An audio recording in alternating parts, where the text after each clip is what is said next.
Hello, guys. Welcome to another exciting episode on the show Control or Be Controlled. Today's guest is Gary Jenkins, a retired Kansas City Police Intelligence Unit detective, former attorney and author, filmmaker, and host of the Gangland Wire podcast. Gary spent years investigating organized crime, including the Kansas City Mafia. Working cases involved surveillance, wiretaps, undercover operations, and some of the most notorious criminals in the region's history. Gary, welcome to the show. Thanks so much, Darlington. Thanks for having me on. It's my pleasure.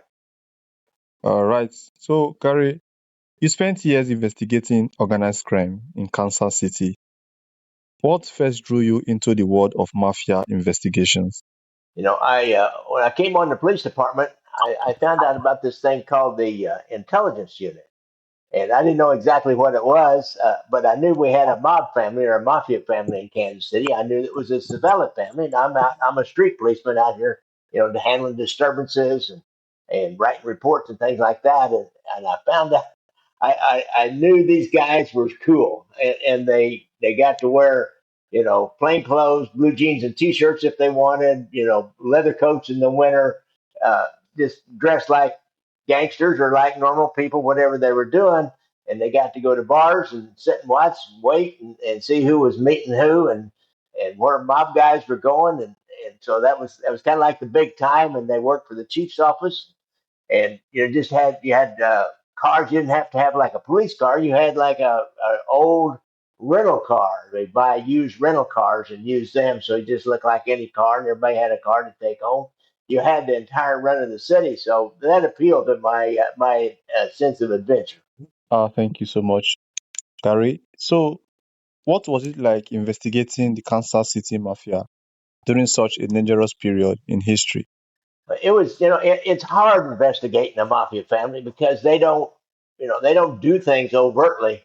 They do things by having conversations, and they send people out to do other things for them. And it really takes a lot of a combined effort to, with the FBI, to listen to wiretaps and plant hidden microphones, and us to go out on the streets and see where they were going and who was meeting with who. And it's really hard to follow people. They're always looking for tails. They were just almost impossible to get cases on. If it hadn't been for the federal government and their wiretap laws, we probably would never actually made a case on 'em, maybe once in a great while, but it was just really difficult. Okay, so moving on. During the Civella Sparrow mob war, were there moments when you genuinely feared for your safety? Oh yeah, there was a couple of times. One of them in particular, we were sitting watching a tavern where one of the Sparrow brothers, we had this mob war going on between the Sparrow brothers and the Sabella brothers. There were three brothers, Carl, Mike, and Joe, and then there was two Sabella brothers, Nick and Corky or Cork Sabella, and they were at a war, and there was already been a couple of people killed, and there was two of them. One of the brothers was killed, and the other one was paralyzed in a raid on this tavern where we were sitting, but we weren't there that night. We were real close by, and we had just driven by, and then we heard the call came out, and we drove back down the street. Well, a few months later, this one of the Spiro brothers is still alive, but he's paralyzed, but he still likes to go to that tavern all the time, and we're following him. We're following him everywhere he goes, trying to catch any of the Savellas trying to stalk him and maybe kill him because we knew from informants and from wiretaps that they still wanted to kill the other two Spiro brothers. We're sitting there just kind of smoking and joking, as we say, up the street, watching the street that goes right in front of the tavern. And we see a car drive by and we say, oh, that looks like one of Joe Ragusa's cars. He was a mob hitman. So we kind of spread out, but we don't see him. He disappears. We find out later that he went to a payphone and he called a couple of his friends, Tuffy DeLuna and Charlie Mortina, and said, "Hey, he's down here at the Virginian right now. He's by himself. There's nobody else around. They said, "Are you sure?" They said, "No, I'm sure. I didn't see anybody." Well, he didn't really look because I know he only went by once, and he didn't see us, and we weren't that far away. But they come back, and we're relaxed back into our smoking and joking again, and all of a sudden we see this car that we don't recognize. There's three people in it. We don't. They're far enough away we can't really recognize who they are, but they go by this Virginia Tavern. Then they go back around the block and they go by it again. And we all said, "Uh oh." So we had three separate cars and we spread out real fast. And I drove down one of the streets that was right behind the Virginia, and then I cut down right next to the Virginian to come out to the street that was in front of it, trying to find this car with three heads in it that we didn't know who it was. As I pull out on the street in front, I look in my rearview mirror and there that car is right behind me. So I keep going east. I go a block and it stays behind me. I take a right and I go south and it stays behind me. And I'm going kind of slow. It's a 4-lane street. They could easily pass me, but they just stayed behind me and stayed behind me and stayed behind me. So I'm on the radio frantically calling these guys, "Hey, I can see them right behind me." And one of them, I'm for sure, is Tuffy DeLuna. And I think the other one might be Charlie Mortina. I don't recognize who's in the back seat. And they're following me. I keep going south 2 blocks, 3 blocks. They're still behind me. Finally, I get to, I believe it was 12th Street.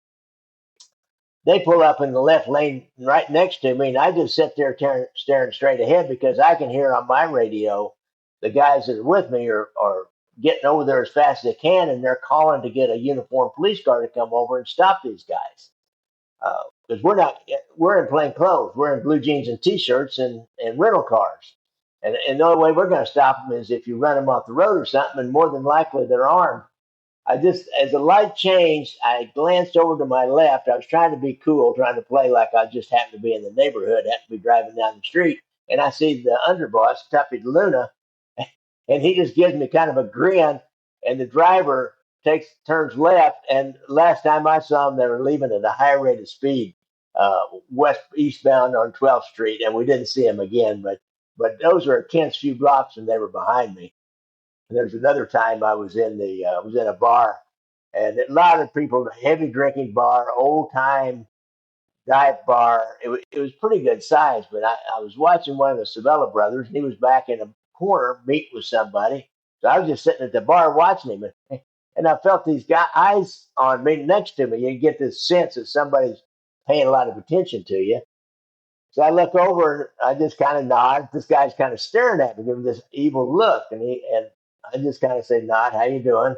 He said, "Oh man," he said, "I'm glad you started talking." I said, "What do you mean you're glad I started talking?" He said, "I thought you're a guy that cut me." He said, "I was getting ready to get you back." I said, "Oh man, that was not me. That was not me." So that was I wasn't scared for any period of time, just for that split second when I was trying to figure out why he was so interested in me, and then we became friends after that. You know, I'd buy him a beer, we'd talk, and then of course the Sabella brother leaves, and I said, "Well, I got to go, man." I jump out and follow him down the street. So those are two times that I was scared. All right, thank you so much. So, Gary, moving on. First of all, I need to point out that that was a very very exciting story. While you were narrating it, I tried as much as possible to imagine the scenario happening. So, after your enforcement after your law enforcement career, what inspired you to start the Gangland Wire podcast?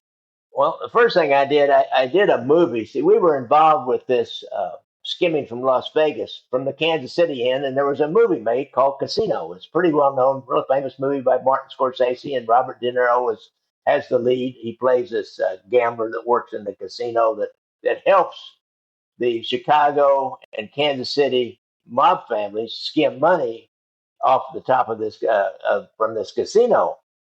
And they didn't really hardly talk about Kansas City and that. One of the agents and some of the other guys that worked that case, we were all still meeting together, and we have breakfast every once in a while or meet for coffee. And we're complaining about how they just, that whole thing started in Kansas City. We need to let people know.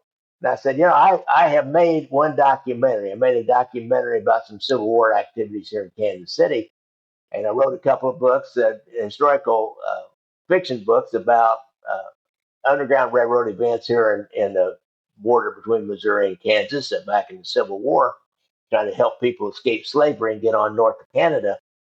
So I said, I can make a documentary about this, I think. And I put some money together and I hired a professional photographer, a professional cameraman. Uh, we flew out to Las Vegas even. I flew him out to Las Vegas and we interviewed some of the people, the agents, the FBI agents who had been involved in the Las Vegas end of it, some former employees of the casino and people with the gaming commission in Nevada, and also interviewed several of the agents and policemen here in Kansas City and newspaper reporter that covered the case. Put it together in this documentary film, and I had a little. It's not a big success because I'm not a big time movie operation where I can advertise it, but people really liked it. And locally, they liked it, and I started selling copies of it and written copies of it, streaming on Amazon. And I was like, man, I can do this. So I made a second documentary right after that about this Savella Sparrow War. And in the midst of that, podcasts started getting popular. And I listened to a couple of them, and I thought, well, I've got a lot of great stories, and there's a lot of true crime podcasts, but there's really no mob story podcast at the time. It's 2016.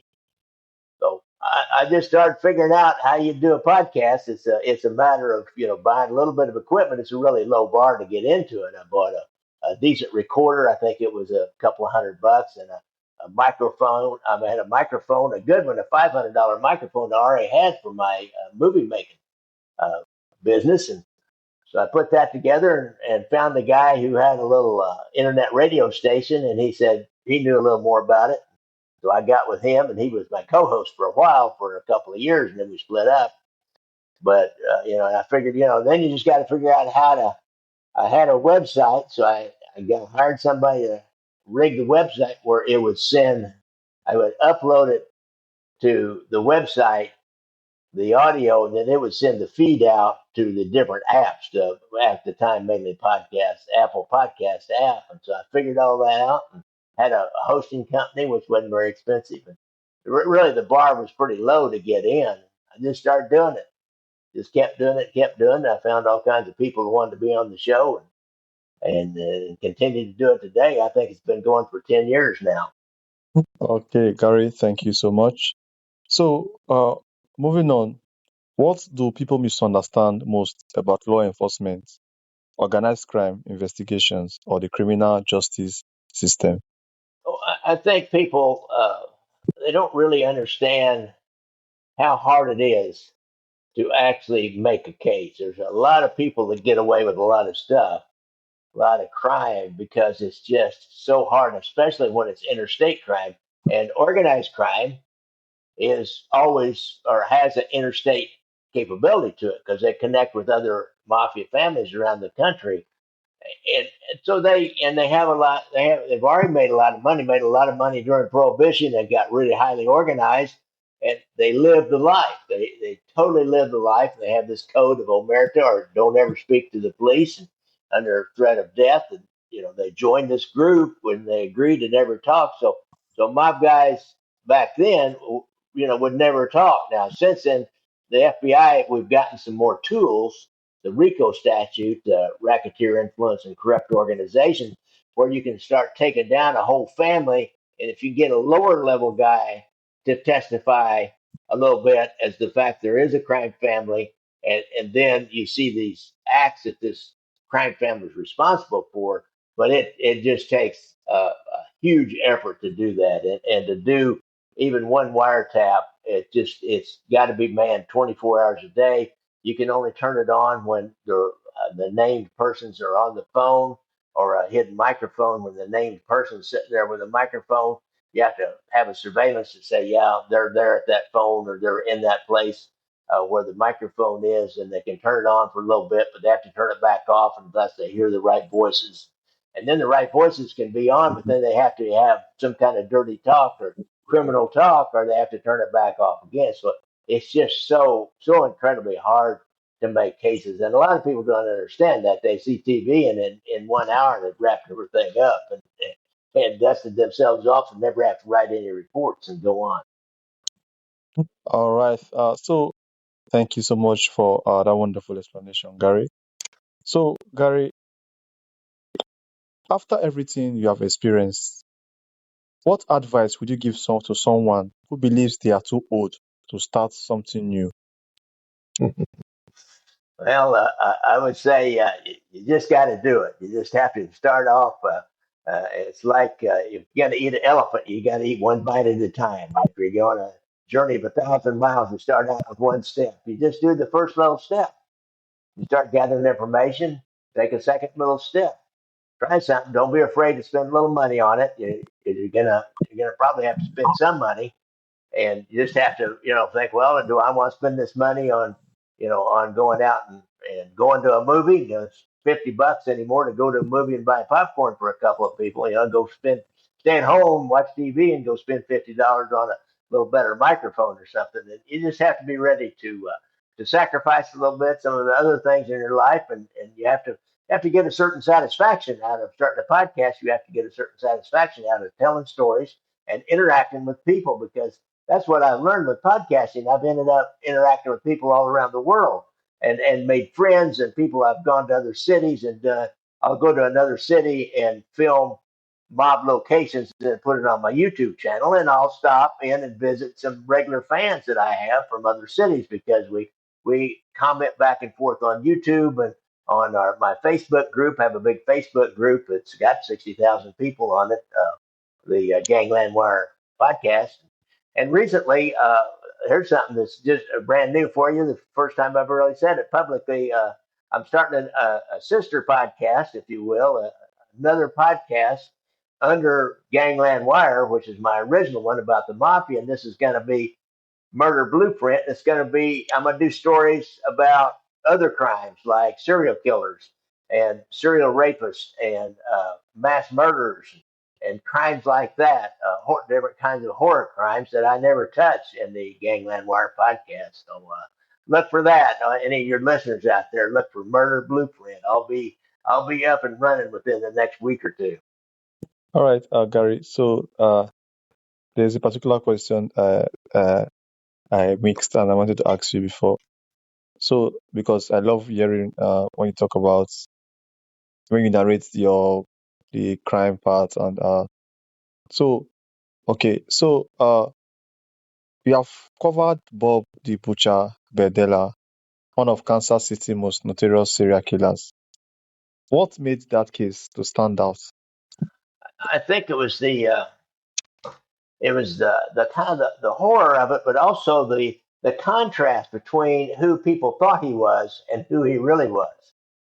This was a man who was a block watch captain in a kind of a old neighborhood that a lot of young people had moved back into and were what they call gentrifying it, fixing up the old houses, and they were all professional people, and were raising families, and there was this single guy that was about their age, a little bit older maybe, who had a business in Midtown, but he goes to the neighborhood picnics, and he knows everybody in the neighborhood, and he's, like I said, he's a block watch captain, and he was an artist, and he kind of, I don't know, he knew a lot of people in the art community, and everybody said he was a little bit weird, but a lot of artists sometimes will seem a little bit weird or off-putting to us, square John people. And and then guy comes running down the street one day wearing only a dog collar and a chain on it, and he has no other clothes on. And he's jumped out of the second floor window and said, "Hey, this man's kept me in prisoner for the last week and been torturing me every day." And it was just like, in this neighborhood, it was just, I knew people that lived over there. It was just such a total shock to all of them that this had been going on. And there were seven other young men. He lived. There were seven other young men that did not live, and he did some horrible things. And we know that for a fact because he took Polaroid pictures of what he was doing to these young men. I don't know if you really want me to go into that detail. It's pretty horrible. And he also kept a torture log for each man, and he would write down, he'd give them some kind of a ketamine or some different kind of animal tranquilizer, and he'd do different things to their body, and he would write down what he'd done, the date and time, the guy's name, and what his reactions were. So it was just unbelievably horrible. All right, Gary, thank you so much. Thank you for sharing your incredible journey from investigating organized crime on the streets of Kansas City to preserving those stories through books, documentaries, and gangland wire. Your story is a reminder that every chapter of life can lead to something meaningful, and that truth, experience, and resilience can continue to create impact long after a career ends. So, for listeners who want to learn more about Gary's work, his books and documentaries, and the Gangland Wire podcast, how can they connect with you and learn more about your work? Well, I think the easiest way is just to search me on the internet, Gary Jenkins or Gangland Wire, or both preferably. I have books and rent movies. My documentaries are for rent on Amazon, so you can search my name and Mafia on Amazon, and you'll find a lot of my stuff. You'll find everything on my books are up there, and I've got three total, or three, no, four, five. I got five books. Three are about the mob on Amazon, and my streaming documentary films. I got three of those on there, and my Gangland Wire Facebook page and group. You can get on there. It's a private group, so you'll have to ask to join. But I think if you search for it, you can find it. Those are the best ways through the social media and YouTube. YouTube, that's I got a lot of stuff on YouTube, so it's I'm pretty high up in the search engine algorithm, so you can find me on YouTube pretty easily just by running my name and Gangland Wire. All right, Gary, once again, thank you so much for coming. And I want to say a big thank you to all my listeners for tuning in today. You guys are the real MVP. Thank you so much, Gary, and do have a wonderful day ahead. Okay, Darlington, it's a pleasure to be on your show. Good luck.